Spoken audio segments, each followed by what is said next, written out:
여러분들은 불량식품 좋아하시나요? 당연히 여기서 말하는 건 무슨 문제 있는 이상한 식품 아니고요. 대기업 브랜드에서 만든 과자가 아닌 어릴 때 주로 학교 앞이나 동네 문방구에서 팔고 있던 종류의 과자를 의미하는 겁니다. 이상하게 슈퍼나 가게에 가면 다양한 종류의 과자들이 참 많이 있었고 수입상가나 잡화점 같은 데도 미국이나 유럽에서 수입된 과자들이 참 많이 있었는데 유독 어린 시절 문방구에서 정체를 알 수 없고 어디서 만든지도 모르는 과자들이 왜 이렇게 먹고 싶었는지 모르겠어요. 솔직히 여러분들도 그렇지 않나요? 먹어보면 슈퍼에서 파는 과자보다 훨씬 맛있는데 또 애들이 참 좋아하는 스타일 많았잖아요. 근데 왜 어른들은 불량식품이라고 못 먹게 했는지, 왜 먹으면 혼내는지 어릴 땐 이해할 수 없었습니다. 전 그 중에서도 찹쌀종이라는 과자를 참 좋아했는데요. 찹쌀종이 아시는 분 있나요? 왜 약국에 가면 가루약 먹기 힘들 때 싸먹는 그 투명한 종이 같은 거, 오브라이트라고 하나요? 거기에다가 맛을 입혀서 테이프처럼 말아놓은 건데요. 이게 스카치 테이프처럼 생겨서 엄마한테 걸려도 이거 불량식품 아니고 테이프라고 우겨서 넘어간 적도 있었죠. 물론 애들의 눈속임이 얼마나 가겠습니까? 나중에 걸려서 거짓말했다고 더 혼났죠. 이런 거 외에도 선호하는 취향에 따라 참으로 다양한 불량식품들이 있었습니다. 뭐 쫀디기,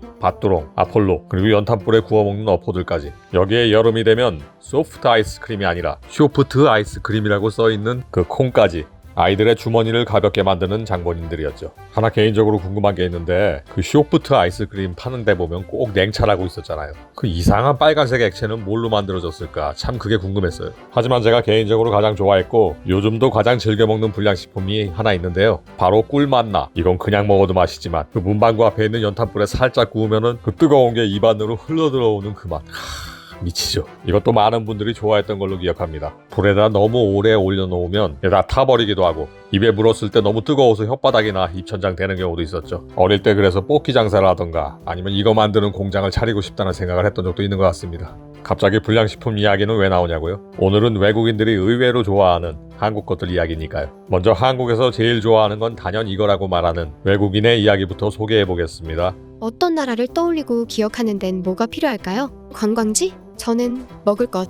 그 중에서도 어디에나 흔하지만 기억에 남는 가벼운 그 나라의 음식이야말로 오랫동안 기억할 수 있는 것이라고 말하고 싶네요. 난 한국이라는 나라를 떠올리면 가장 먼저 따뜻하게 입안에 달라붙는 단맛을 떠올린답니다. 내가 제일 좋아하는 간식을 바로 한국에서 알게 되었거든요. 난 사업상 한국을 방문할 때마다 어린 시절처럼 설레곤 합니다. 마치 어릴 때 동전을 들고 사탕 가게에 달려가 사탕을 사 먹던 때가 떠오르거든요. 이상하게 어른이 되고 나이가 들어갈수록 단맛에 대한 유혹은 점점 더 강해지는 기분이죠. 내가 한국에 3번째 들렀을 때 난 한국에서 유명하다는 음식은 다 먹어봤기 때문에 일본에서 알게 된 새로운 거래 파트너에게 당신들이 항상 먹고 즐겨 먹는 걸 먹고 싶다고 했죠. 그는 나를 기사식당이라는 곳에 데리고 갔고 거기서 정말 부담없고 만족스러운 식사를 했습니다. 분위기가 오히려 편안했어요. 한정식 레스토랑처럼 스커트를 입고 방바닥에 불편하게 앉을 필요도 없어서 더 편했고요. 택시 운전사들이 많이 왔다 갔다 하는 곳인데 활기에 넘쳐 보였답니다. 그를 따라 종이컵에 믹스커피를 마셔봤는데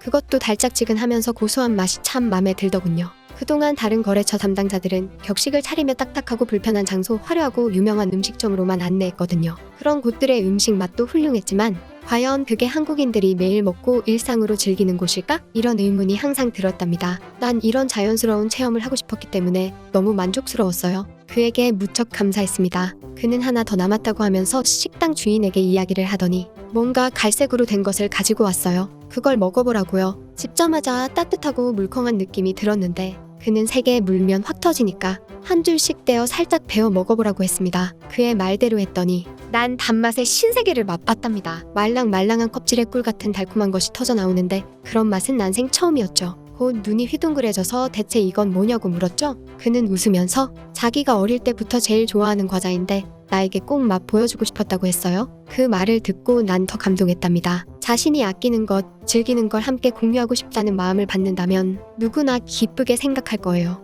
난 5개로 붙어있던 걸 금방 정신없이 다 먹고 하나는 터져서 손에 묻었던 걸 나도 모르게 핥아 먹었답니다. 곧 그걸 알고 부끄러웠지만 그는 그런 자연스러운 모습을 보게 되어 기쁘다고 했죠. 자기도 항상 그런다면서요. 거래 상대를 떠나 그와 마음이 통하는 기분이라 더 즐거운 시간이었습니다. 그는 나를 호텔로 데려다주면서 그것의 이름이 꿀맛나라고 알려주고 차에 몇 봉지 남은 것이 있으니까 가지고 가라고 했어요. 솔직히 한국에 와서 받은 어떤 선물보다 신나고 좋았답니다. 그는 아이타블로 구울 수도 있지만 잘못하면 터지니까 그냥 먹어도 괜찮다고요? 그날 밤 다 먹었다는 건 말할 필요도 없겠죠? 그 뒤로 업무 협의가 끝나고 그와 꿀맛나 쇼핑을 하러 갔답니다. 시장에 들러서 보는 광경들도 너무 재미있었어요. 그가 큰 가방을 따로 하나 준비해줘서 꿀맛나를 가득 채워 들고 갈 수 있었어요. 그 뒤로 난 가끔 협박에 시달린답니다. 꿀맛나 계속 먹고 싶으면 이번 거래에서 더 신경 써달라고요. 사람들은 어떤 나라에 가면 특별한 것을 찾는 경우가 많아요. 하지만 정말로 특별한 건 그 나라에서 누구나 알고 즐기는 것, 그런 문화를 자연스럽게 공유하는 것이라는 걸 알았으면 해요.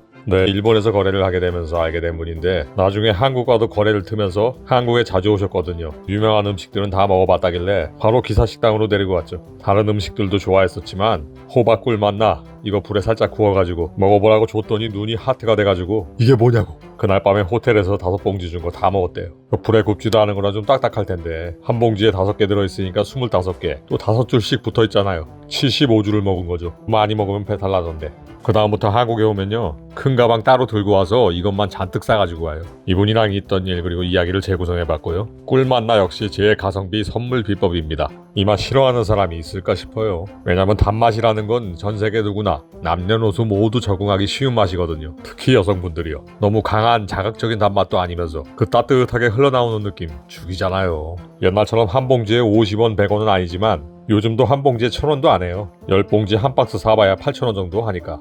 이만한 가성비 선물이 어딨나요? 또 먹으면서 친해지기 좋고요. 빈대떡 한 장보다 더 싼데 여자분들이 좋아하는 단맛이기 때문에 제가 요긴하게 잘 써먹고 있습니다. 그 거래처 사람한테 반 농담으로 로비할 때도 썼어요. 이번 건 잘 마무리하면 내가 6개월치 보장해주겠다고. 물론 이것도 역시 아무 때나 써먹는 게 아니죠. 중요한 건 타이밍, 그리고 대응과 응용. 이 꿀맛 나는 일본 사람들도 좋아해요. 일본인들은 식성 자체가 단맛에 많이 길들여져 있기 때문에 또 걸쭉한 식감을 엄청 좋아하거든요. 그래서 일본 여성들한테 살짝 구워가지고 이거 먹어보라고 하면 눈이 동그래져가지고 오이시 이러면서 난리가 나요. 그거 말고도 외국인들이 좋아하는 불량식품 의외로 꽤 많습니다. 아폴로 아시죠? 어떤 분은 이거 하나씩 빼먹는 맛이 엄청 좋다고, 재밌다고, 입에서 쑥쑥 나오는 게 애들도 좋아한다고, 그거 먹어보더니 자기 애들 갖다 준다고 한 보따리씩 사가는 분도 있었고, 그리고 쫀디기 아시죠? 그거 불에 구우면 그 바삭바삭하면서도 한쪽은 쫄깃하고 이 식감 때문에 아주 쓰러지는 분들도 있어요. 이게 또 빈대떡 가장자리와는 또 다른 식감이거든요. 그 바삭거리기만 하는 게 아니라 오묘한 맛. 게다가 씹을수록 단맛도 나오고. 그래서 이거 살짝 불에 구워서 먹는 법 가르쳐주면 외국 분들 중에 좋아하는 사람 많아요. 자기네들은 기껏해야 불에다가 마시멜로 구워서 크래커랑 먹는 게 최고거든요. 근데 호박꿀 맛 나고 쫀디기 이거 불에 구워 먹으면 신세계죠, 신세계.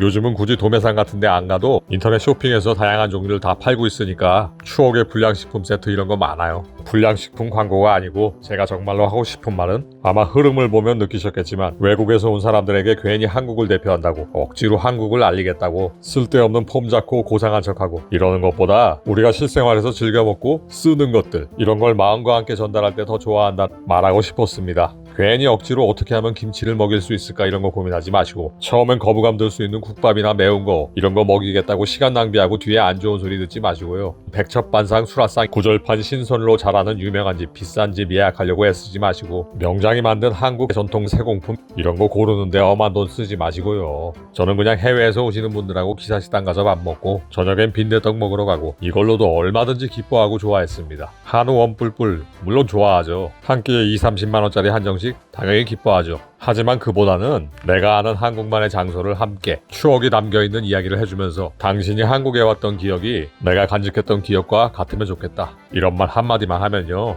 몇백만원짜리 공예품 안 줘도요 쫀디기 1,000원짜리 나눠 먹으면서 진심으로 감동하고 더 좋은 관계가 될 수 있습니다. 여러분이 즐겨 먹는 좋아하는 음식이나 또 편리하게 사용했거나 이런 것만으로도 충분합니다. 중요한 건 함께 공유하는 마음, 그리고 상대가 바라는 게 한국에서 비싸고 거창한 건지 아니면 한국에서만 볼 수 있는 소박하고 언제나 접할 수 있는 것들인지 그것부터 파악하고 그 사람에 맞게 행동하는 게 더 중요하다는 걸 말하고 싶고요. 그에 맞는 적절한 멘트가 돈 몇백만원 몇천만원 들인 것보다 더 효과가 있다는 걸 알려드리고 싶었습니다. 네, 오늘은 어릴 때 즐겨 먹고 몰래 먹던 추억의 불량식품을 매개체로 외국인들이 의외로 좋아하는 한국의 것들에 대해 언급했는데요. 이런 경험들은 정말 다양하고 많으니까요. 그 와중에 있던 재미있는 에피소드를 시간이 날 때마다 하나씩 풀어보겠습니다. 어디까지나 불량식품의 사례를 들었을 뿐이지 그 외에도 우리가 일상에서 접하는 다양한 것들로 외국인들에게 한국을 느끼게 할 수 있는 것들은 어마어마하게 많고 종류를 헤아릴 수도 없다는 거 잊지 마시고요. 그걸 진실되게 형식이 아닌 마음으로 전달하는 것이야말로 외국인이 한국을 진정으로 느끼고 오랫동안 기억한다는 점을 꼭 염두에 두셨으면 좋겠습니다. 영상이 재미있으셨다면 구독과 좋아요 부탁드리고요. 앞으로도 계속 다양한 관점과 시각에서 재미있고 유익한 영상을 만들도록 하겠습니다.